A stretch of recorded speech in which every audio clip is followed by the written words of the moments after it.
Bien, hermanos, vamos al libro que hemos estado estudiando. ¿Cuál es? La carta del apóstol Pablo a Tito, ¿cierto?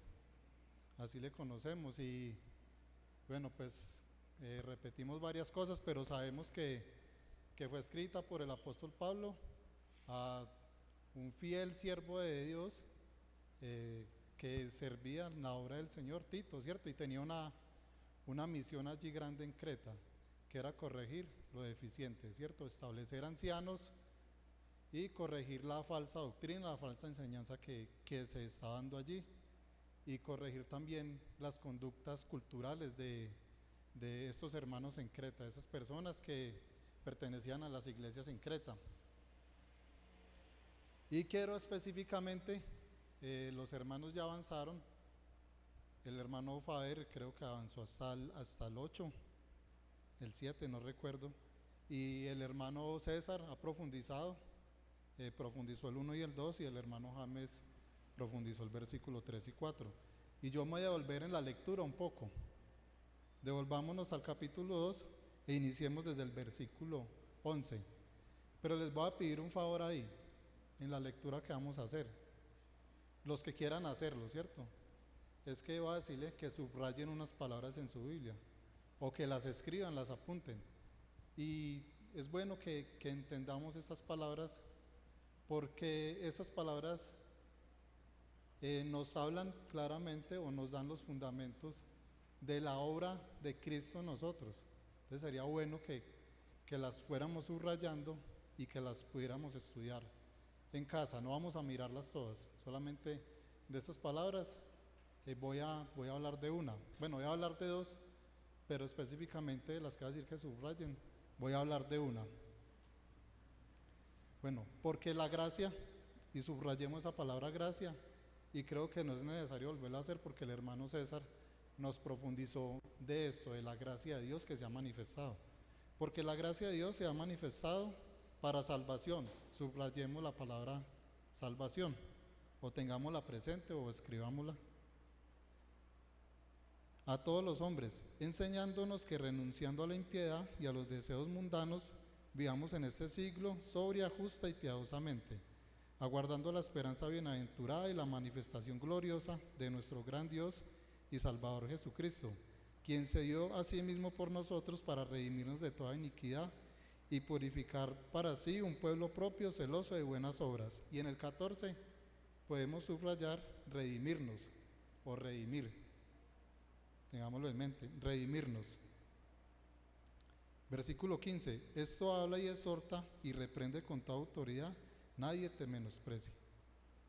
Capítulo 3, versículo 1, dice, recuérdales que se sujeten a los gobernantes y autoridades, que obedezcan, que estén dispuestos a toda buena obra, que a nadie difamen, que no sean pendencieros, sino amables, mostrando toda mansedumbre para con todos los hombres. Porque nosotros también éramos en otro tiempo insensatos, rebeldes, extraviados, esclavos de concupiscencias y deleites diversos, viviendo en malicia y envidia, aborrecibles y aborreciéndonos unos a otros. Pero cuando se manifestó la bondad de Dios nuestro Salvador y su amor para con los hombres, nos salvó, no con obras de justicia que nosotros hubiéramos hecho, sino por su misericordia. Subrayemos esa palabra misericordia. Por el lavamiento, también subrayemos esa palabra. Por el lavamiento de la regeneración y por la renovación en el Espíritu Santo. Renovación, también tengámosla presente. El cual derramó en nosotros abundantemente por Jesucristo nuestro Salvador, para que justificados por su gracia viniésemos a ser herederos conforme a la esperanza de la vida eterna. Y paremos ahí. En el versículo 7 hay dos palabras que me gustaría también que ustedes las tuvieran en cuenta: justificados, justificación, y herederos, de heredar. Y bueno, son unos términos que muchas veces pasamos por alto en la Biblia, pero están ahí por algo, ¿cierto? Y veo que parten de la gracia de Dios. El primer término que les dije, la gracia, no voy a hablar de todos ellos, solamente de uno. Pero la gracia es donde inicia todo esto, ¿sí? La salvación que da Dios a los hombres, ¿cierto? Que a los hombres que por fe van a Dios para arrepentimiento. Y en la gracia inicia todo un proceso, y ese proceso también trae unos beneficios que, bueno, en el proceso podemos hablar de lavamiento, la regeneración, la renovación, y esos son efectos que surge la salvación en el hombre, en el ser humano, a quienes van por fe al Señor Jesucristo. Y pues trae beneficios, ¿cierto? Somos justificados ante Dios, tenemos una heredad, tenemos beneficios a través de la obra del Señor Jesucristo. Pero en esta noche en especial quiero que nos fijemos en una palabra del capítulo 2, versículo 14, que es redención. Pero antes de entrar a esa palabra, también quiero que nos fijemos, que subrayemos con otro color otra palabra en el versículo 4 del capítulo 3. Si estoy enredado, si de pronto, hermano, voy muy rápido o se están perdiendo, me hacen señas para que no nos perdamos y podamos entender por lo menos algo sencillo esta noche. Y la palabra que está ahí es bondad, es bondad. Y son términos importantes, y creo que todos tienen una vital importancia para el creyente. Como les decía, el proceso de transformación, ¿cierto? Los beneficios que traen, pero también vemos la bondad de Dios. Y creo que desde el punto de vista cristiano es bueno que por lo menos no entremos en argumentos teológicos y profundicemos, pues, pero que por lo menos sencillamente se puedan llevar estas palabras que subrayaron y mirar el significado de cada una de estas. Y esto aclara mucha duda al creyente, esto aclara mucha duda al cristiano, porque a veces tenemos dudas, ¿cierto? Y creemos cosas que son diferentes a lo que es la doctrina de Dios. Por ejemplo, el creer que nosotros, pues se me viene a la mente, y hay doctrinas que lo enseñan. Hay doctrinas que creen que con el bautismo la persona es renovada y es transformada, y no es así, ¿cierto? Lo podemos ver de la regeneración cuando el Señor Jesucristo habla con Nicodemo. Es bueno que miremos, indaguemos un poquito de esas palabras que se encuentran en la Biblia. Pero bueno, no sé si ya los hermanos quieran más adelante profundizar, pero esta noche específicamente voy a hablar un poco de la bondad y un poco de la redención. ¿Qué es la redención y por qué decimos que somos redimidos, ¿cierto? Porque hablamos mucho de esto, lo cantamos, inclusive en dos himnos de los que cantábamos ahora, hablaba de la redención y hablaba de un rescate, y eso es lo que quiero mirar esta noche, ¿cierto? Como le digo, sin entrar en argumentos teológicos complicados, sino hacerlo de la manera más sencilla. Pero bueno, la bondad. ¿Qué es la bondad? ¿O cómo pueden ustedes, si de pronto alguien quiere decirme, qué pueden describir con bondad? Para ustedes, ¿qué es la bondad? Amabilidad.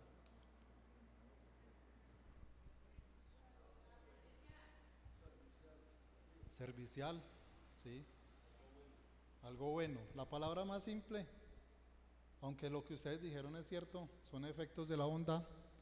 La palabra más simple es bueno en excelencia. Y eso es lo que es Dios, ¿cierto? Dios es bueno en excelencia, es un atributo de Dios. Eso se le conoce como un atributo de Dios. Y Dios a través de la Biblia nos ha manifestado su bondad. Salmo 145, versículo 9. Sí, dice, bueno es Jehová para con todos, y sus misericordias sobre todas sus obras, ¿cierto? Dios cuida de todos y cuida su obra, su creación, y en especial al hombre. Dios tiene cuidado del hombre y Dios quiere rescatar al hombre. Dios es tan maravillosamente bueno que Él quiere que el hombre sea salvo, que vaya al arrepentimiento, ¿cierto? Y Él entregó a su Hijo amado allí en la cruz para esto, para que seamos salvos. Y tiene que ver un poco con eso también, de la redención, ¿cierto? Para que nos comprara por medio de su sacrificio en la cruz, pagando un precio, pagando con su sangre, ¿cierto? Entregando su vida allí en la cruz. Dios extiende, ¿cierto? Esta bondad a la humanidad para que el hombre sea salvo. Jesucristo nuestro Salvador, como dice ahí mismo en Tito 2:13, dice que aguardando la esperanza bienaventurada de la manifestación gloriosa de nuestro gran Dios y Salvador. El Señor Jesucristo es nuestro Dios y nuestro gran Salvador. Y en segunda de Pedro 2:4 nos habla de que Dios quiere que todos los hombres sean salvos y lleguen al conocimiento de la verdad. Eso es lo que quiere Dios con la humanidad, y por eso se predica el Evangelio. Hoy en día por eso se predica el Evangelio, porque es una ordenanza de Dios, porque Él quiere que todos los hombres sean salvos y que conozcan la verdad. ¿Cuál es la verdad? Cristo, ¿cierto? Cristo es la verdad, Cristo es la verdad, y nos dejó su palabra para eso. Primera de Timoteo 2:4 también nos habla de que Dios quiere que todos los hombres sean salvos y lleguen al conocimiento de la verdad. O sea que no hay un evangelio limitado, no hay un evangelio limitado, no hay una salvación limitada, no hay una redención limitada. La palabra es clara, y muchos argumentan que todos sean salvos. Dicen que todos los que van a ser salvos de por sí, pero no, Él quiere que todos los hombres conozcan de su palabra y sean salvos. No son unos cuantos. Dios no se ha limitado a solo unas personas. Y la demostración de esa bondad es ese acto de amor de nuestro Señor Jesucristo, que trae todo ese proceso en la vida, de las palabras que la hablaba ahorita y de esos beneficios que tenemos en nuestro Señor, ¿cierto? De nuestro Dios. Bueno, estas palabras, hay muchas más en la Biblia, realmente hay muchas más. Quise traer estas de este pasaje. Se le conocen como doctrinas fundamentales o esenciales, ¿sí? Pero se le conocen como doctrina de Dios. Cada uno representa una doctrina de Dios, pero como les digo, hermanos, no hay que entrar en argumentos, en complicaciones teológicas, sino verlos de la manera más sencilla como nos lo enseña la Biblia. Todas están explicadas a través de la Biblia. Y bueno, ahorita quiero pues que miremos también un poco, ahora sí, de esa palabra redención, ¿cierto? Mirar un poco de su significado, el por qué decimos que somos redimidos, ¿cierto? A causa de qué somos redimidos. Y pues vamos a irnos a varios pasajes de la Biblia, ¿cierto? El diccionario secular escribe la redención, el diccionario pues común, dice que es el acto de rescatar a un cautivo o esclavo, devolverle su libertad, comprar nuevamente algo que se vendió o que fue quitado, o libertar a alguien de una obligación. ¿Sí? Entonces es recuperar algo. En términos generales, la redención es recuperar algo que me pertenecía, que lo perdí y lo recupero, ¿cierto? En sí ese quiere el término redención, y el significado bíblico es más sencillo, es rescatar algo. En lo que encontramos en el Nuevo Testamento, y el significado que está aquí en Tito es rescatar algo que se ha rescatado. En el Tito 2:14 ese es el significado, rescatar. Y podemos preguntarnos, ¿cierto?, de qué somos redimidos nosotros. ¿Por qué decimos que hemos sido comprados, o de qué nos compró Dios?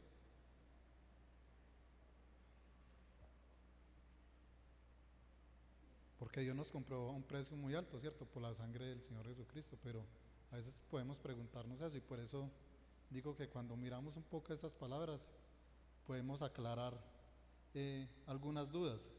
Y bueno, hermanos, pensando en esto, vámonos al inicio de esto, Génesis capítulo 3.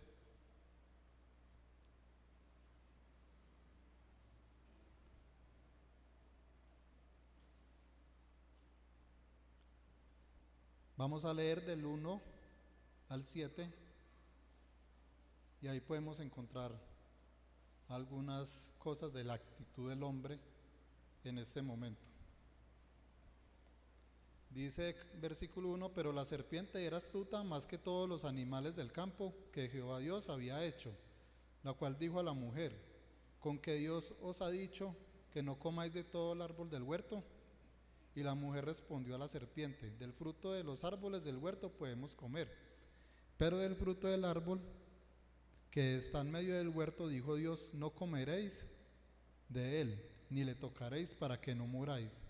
Entonces la serpiente dijo a la mujer, no moriréis, sino que sabe Dios que el día que comáis de él serán abiertos vuestros ojos, y seréis como Dios, sabiendo el bien y el mal. Y vio la mujer que el árbol era bueno para comer, y que era agradable a los ojos, y árbol codiciable para alcanzar la sabiduría, y tomó de su fruto, y comió, y dio también a su marido, el cual comió así con ella. Entonces fueron abiertos los ojos de ambos y conocieron que estaban desnudos. Entonces cosieron hojas de higuera y se hicieron delantales.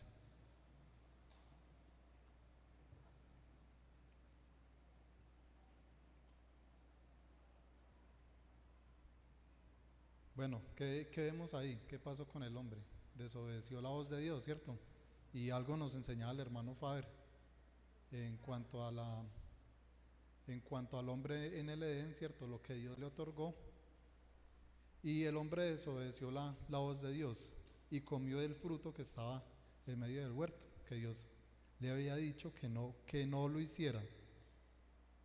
Y vemos que hay una vergüenza, ellos se cubren. Vemos que hay una vergüenza por esa desnudez. Versículo 11 de ahí mismo del capítulo 3. Y Dios le dijo, ¿quién te enseñó que estabas desnudo? ¿Has comido del árbol de que yo mandé que no comieses?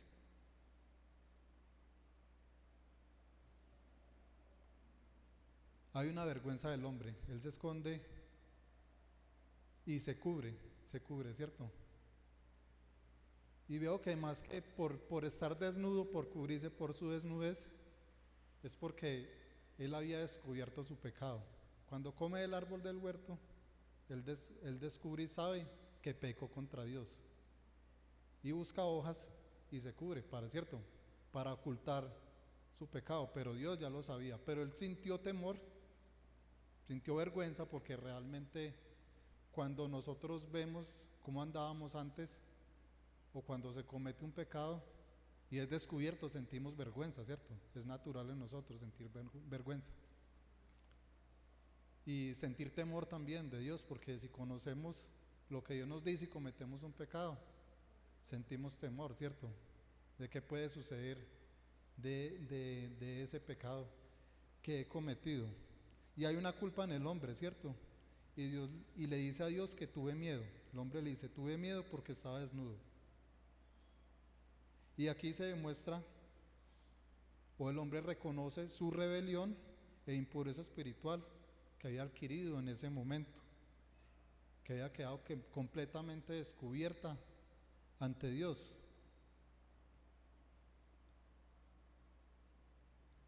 Descubrieron que pecaron contra Dios y sienten temor y vergüenza por esto. Y en este momento el hombre, o lo que trataba de encontrar yo veo, es que se hace esclavo de su pecado. Ahí vemos un primer punto de la esclavitud. Puede que hayan más, pero él se hace esclavo de su pecado, de sus propios deseos. En Tito, donde estábamos leyendo, dice que antes éramos esclavos de nuestros propios deseos, ¿cierto? Y así es, el hombre se hace esclavo de sus propios deseos. También obedecieron a la voz de la serpiente, escucharon la voz de la serpiente. ¿Qué quiere decir o quién representa a la serpiente? Conocemos, ¿cierto? Satanás. Obedecieron a la voz de Satanás. Y desde ese punto el hombre también se somete a la voluntad de Satanás. Sí, desobedece a Dios, obedece al diablo y se somete a la voluntad de Satanás. El hombre había recibido dominio, el hermano también nos lo enseñó en los estudios que ha hecho, sobre toda la creación. Dios le dio un papel importante sobre la creación, de gobernar, de cuidar, ¿cierto? De labrar el huerto, de gobernar todo lo que estaba ahí. Pero al obedecer la voz de la serpiente, veo que el hombre transfiere ese gobierno, esa potestad, también al diablo. Y por eso también somete todas las cosas a la esclavitud de Satanás. Y por eso dice que Satanás es el padre de la mentira, ¿cierto? Él quiere la muerte, él quiere que todos muramos, pero no quiere solamente que simplemente muramos físicamente, sino que seamos arrastradas, nuestras almas sean arrastradas con él. Y desde ahí viene, ¿cierto? Es ese producto, esa esclavitud. Pero además de eso, hay una consecuencia de parte de Dios hacia el hombre, y Dios hace una sentencia, trae un juicio sobre el hombre. Génesis 3:19 dice que con el sudor de tu rostro comerás el pan hasta que vuelvas a la tierra, porque ella fuiste tomado, pues polvo eres y al polvo volverás. Y manifiesta una muerte física en el hombre. Pero además de eso, Génesis 3:23, y lo sacó Jehová del huerto del Edén, lo alejó de Dios. Recordemos que el hombre estaba en el Edén y Dios se pasaba por el huerto. Dios estaba en comunión total con el hombre, pero ahí, a causa del pecado y el dominio que le permite al diablo, pues Dios se separa, ¿cierto? Saca al hombre del Edén para que labrase la tierra de que fue tomado. Echó pues fuera al hombre y puso al oriente del huerto del Edén querubines y una espada encendida que se revolvía por todos lados para guardar el camino del árbol de la vida. Si hay una separación absoluta del hombre, y viene una muerte espiritual. Romanos 6:23, creo que sí, Romanos 6:23 dice que la paga del pecado es la muerte, y es la condenación que quiere que surta, ¿cierto? El diablo quiere que surta en nosotros. Bueno, miremos, para sustentar un poquito, esto es una interpretación teológica, pero para sustentar un poco de por qué digo que se transfiere el gobierno de la tierra o el dominio de Satanás, vamos a Lucas capítulo 4, versículos 5 y 6. Voy a leerlo allí. Dice: y le llevó el diablo a un monte alto y le mostró en su momento todos los reinos de la tierra. Y le dijo el diablo: a ti te daré toda esta potestad y la gloria de ellos, porque a mí me ha sido entregada y a quien quiero la doy. ¿Sí? Esto es una interpretación, hermanos, pues si de pronto existe una consideración diferente, pero pues creo que es así.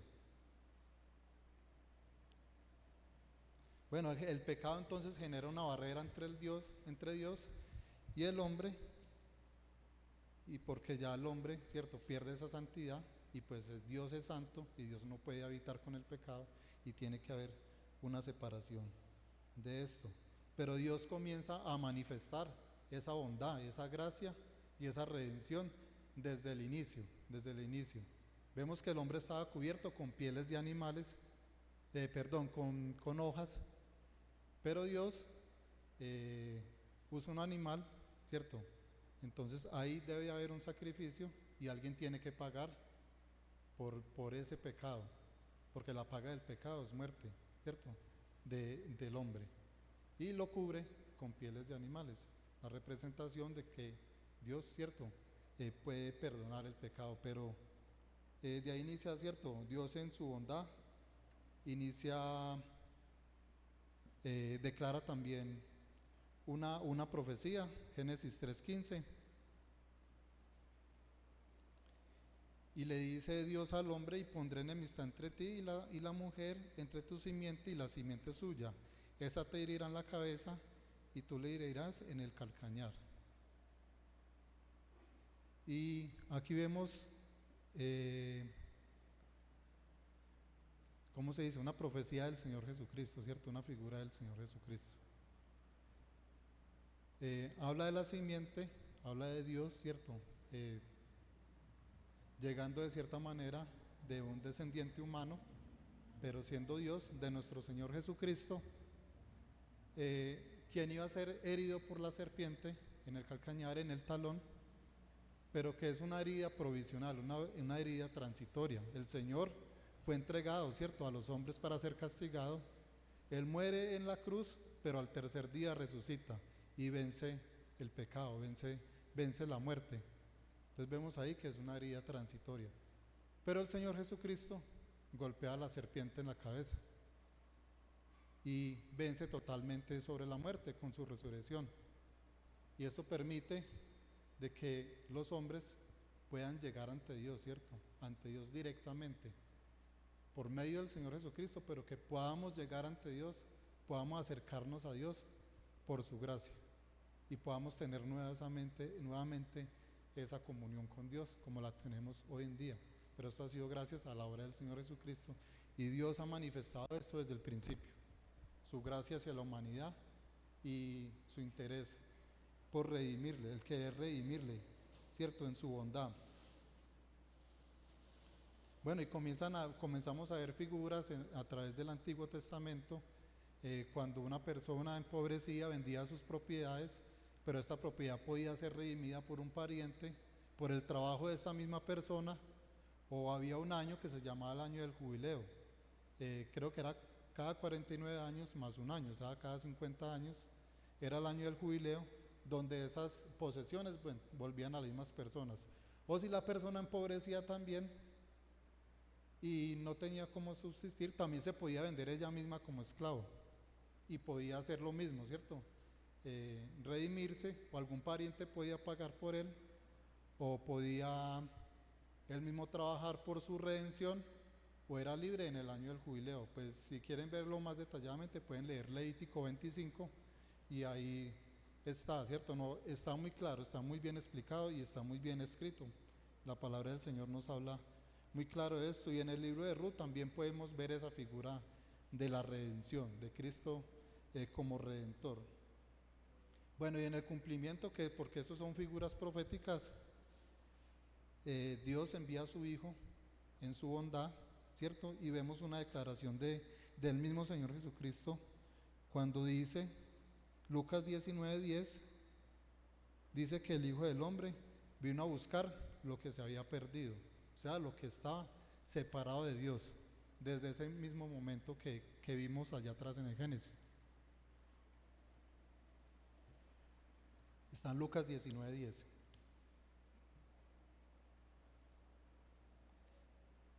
Y entonces aquí comenzamos a ver, ¿cierto? Bueno, pero en este punto de lo que le traigo comenzamos a ver el propósito de la venida del Señor Jesucristo, el de restablecer esa comunión, el de restablecer esa libertad, ¿cierto? De recuperar lo que se perdió allá en Edén, esa libertad espiritual, y así poder restablecer esa comunión con Dios, porque habíamos caído en algún momento, ¿cierto? Éramos esclavos del pecado, esclavos de Satanás, pero Cristo nos rescata de eso, nos redime de eso. Y entonces el Señor Jesucristo viene a hacer esa obra, a rescatarnos. Imaginémonos un mercado de esclavos, donde hay muchos esclavos, o digamos donde toda la humanidad está esclava, ¿cierto? Y hay esclavos, y el Señor Jesucristo llega a ese mercado para rescatar a todos los hombres que se hicieron esclavos. Porque pues como lo dije, ¿cierto? El hombre se hizo esclavo por el pecado, por la voluntad de Satanás, y estando alejado de Dios, pues su consecuencia es la muerte espiritual, pero Dios quiere recuperar esas almas. Y Cristo en ese mercado, el Señor Jesucristo en ese mercado, Él paga un precio, ¿cierto? Con su vida. El precio del rescate es su vida, su sangre derramada en la cruz. Él paga para que toda la humanidad pueda ser salva. El Señor Jesucristo ya pagó, el pago ya está hecho. Romanos 6:17 dice, pero gracias a Dios, que aunque eres esclavos del pecado, habéis obedecido de corazón a aquella forma de doctrina, a la cual fuisteis entregados y libertados del pecado. viniste a ser siervos de justicia. El Señor Jesucristo hace un pago completo por toda la humanidad. Cristo hace en su amor un único pago para que ese amo que nos explotaba, amigos, niños, tal vez ese amo que aún te explota, ¿cierto? Él hizo ese pago para que no nos siga explotando más, no siga ejerciendo sobre su voluntad sobre nosotros, ¿cierto? El Señor Jesucristo hace ese único pago. Colosenses 1:12 y 13 dice: con gozo dando gracias al Padre que nos hizo aptos para participar de la herencia de los santos en la luz, el cual nos ha librado, y se está refiriendo al Señor Jesucristo, de la potestad, donde estábamos antes, del dominio, del gobierno, ¿cierto? Nos ha librado de la potestad de las tinieblas y nos traslada al reino de su amado Hijo, nos traslada al reino de Dios, ¿cierto? Nos traslada, nos da una nueva ciudadanía y ya nos traslada de amo. Somos libres del pecado, somos libres de la voluntad de Satanás y cambiamos de amo. Cambiamos un amo que nos hace vivir libres, ¿cierto? Y que quiere que en agradecimiento le sirvamos a Él, porque los beneficios de Dios son simplemente buenos. No es que no hay manera de describirlo. El Señor Jesucristo pagó para restablecer esa comunión del ser humano con Dios, para que vivamos como hijos amados en perfecta paz. Romanos 5:1 dice: justificados pues por la fe, tenemos paz para con Dios, y eso se logra por medio de nuestro Señor Jesucristo. Y existe una libertad comienza a existir una libertad para acercarnos hacia Dios. Y hay una palabra de las que subrayamos que es lavamiento. El ser humano como pecador, el hombre pecador, no puede acercarse a Dios. El que no ha ido a Cristo no puede acercarse a Dios. Solamente en su primer paso, como arrepentimiento, es que se acerca a Dios. Y esto nos dice Hebreos 14:16, dice que acerquémonos pues confiadamente al trono de la gracia, a la salvación que nos da Dios, ¿cierto? Esa gracia, el rescate, ese regalo inmerecido. Gracia es el regalo inmerecido que Dios ha dado a la humanidad.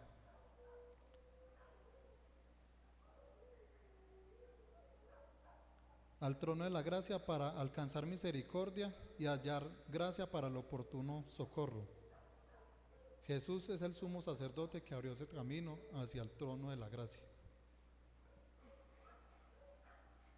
¿Y cuál es el precio, cierto? Pues lo hemos escuchado, sabemos cuál es el precio, su vida, su sangre, pero miremos algunos versículos de esto, ¿cierto? ¿Qué es lo que pagó? ¿Cuál es el pago que hizo el Señor Jesús por nosotros? Primera de Pedro 1:18 dice que sabiendo, ya sabemos, ¿cierto? Porque conocemos su palabra, dice que sabiendo que fuiste rescatados de vuestra vana manera de vivir, la cual recibiste de vuestros padres. Traíamos una herencia desde la caída del hombre en el Edén, ¿cierto? Esa herencia se llama pecado, y ese pecado nos hace esclavos. Pero cuando vamos a Cristo y nos acercamos al trono de la gracia, ya esa herencia no la tenemos, sino que tenemos otra herencia que está allá en los cielos. Bueno, dice: la cual recibiste de vuestros padres, no con cosas corruptibles como oro o plata, sino con la sangre preciosa de Cristo, como de un cordero sin mancha y sin contaminación. Ni el oro, ni la plata, ni todo el dinero del mundo puede comprar la salvación. Ni el oro, ni toda la plata del mundo, ni todas las posesiones nos pueden rescatar del pecado. Solamente la obra de Cristo, ¿cierto? El Señor Jesucristo nos puede rescatar. Les puede rescatar a quienes nos hayan creído, porque a mí ya me rescató. La obra de Cristo me rescató a mí de ese pecado. Primera de Corintios 6:20 dice, porque habéis sido comprados por precio. Glorificad pues a Dios en vuestro cuerpo y en vuestros espíritus, los cuales son de Dios. Ya pertenecemos a Dios, somos comprados. Ahora glorificamos a Dios porque pertenecemos a otro amo, que es Dios, ¿cierto? Pertenecemos a Dios. Y bueno, pueden haber muchos ejemplos más de la Biblia de redención, pero creo que lo importante esta noche es que entendamos ese término de la manera más sencilla. De que no, bueno, he hablado muchas cosas, pero creo que si nos queda entenderlo de la manera más sencilla, que es redención, de que hemos sido redimidos, ¿cierto? ¿Cuál es el pago de esa redención? ¿Y por qué somos redimidos? Creo que se logra el objetivo que Dios quiere para nosotros, entender esta doctrina de manera muy sencilla, porque de esto hay mucho en la Biblia, pero que lo podamos entender de una manera muy sencilla, ¿cierto? El hombre cayó en la esclavitud del pecado, quedó bajo el gobierno de Satanás, y eso causa una separación total con Dios. Pero es como un resumen a medida general. No nos podemos salvar a nosotros mismos, lo leíamos en Pedro, con cosas corruptibles como oro y plata, el dinero de todo el mundo, todas las propiedades que una persona tenga, eso no le puede hacer salvo. Pero Dios tomó la iniciativa, una iniciativa de amor, de bondad, su grande bondad, su mayor amor, entregar a su Hijo amado, ¿cierto? Para que nos rescate por su propia sangre. Y gracias a ese sacrificio, hoy estamos libres del pecado. Fuimos rescatados del enemigo que quería que nosotros nos perdiéramos con él, pero que sigue entorpeciendo a la humanidad para él llevárselos, ¿cierto? Sigue encegueciendo a la humanidad para él coger sus almas. Y la muerte espiritual no es que todo termine ahí, no, es la consecuencia, la esclavitud eterna, la condenación eterna, el fuego eterno, que la Biblia habla que es tremendo, va a ser horrible, pero gracias a Dios que hemos sido librados y por medio del Señor Jesucristo, ¿cierto? Tengamos esa restauración con el Padre de la comunión con Dios. Corintios 6:20, Primera de Corintios 6:20, así como dice la palabra ahí, ¿cierto? Como dice la palabra en Primera de Corintios 6:20, ya que fuimos comprados por ese gran precio. Y es la invitación que la palabra nos hace, que Dios nos hace a través de su palabra.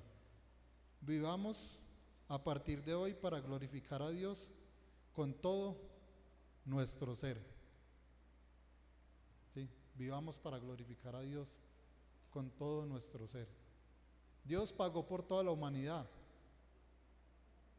Y toda la humanidad puede lograr esa redención. Pero hay que hacer la transacción. ¿Cómo lo explicara? Bueno, voy a poner otro ejemplo. Y para tratar de explicar, un hombre, bueno, todos tenemos una deuda en el banco que no podemos pagar. Y pagamos intereses y pagamos intereses por esa deuda, pero somos esclavos de esa deuda, ¿cierto? Trabajamos, pagamos para esa deuda, pero nunca podemos abonar al capital que llaman.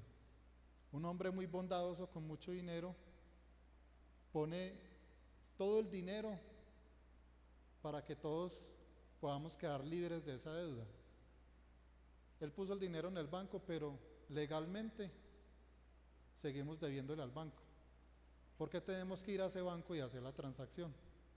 Digamos, ir a firmar un documento que nos exonera de la deuda, que descuenta al hombre ese pago, pero que nos exonera de la deuda. Y ya quedamos libres, ¿cierto? Exonerados de esa deuda. A ese punto quiero llegar.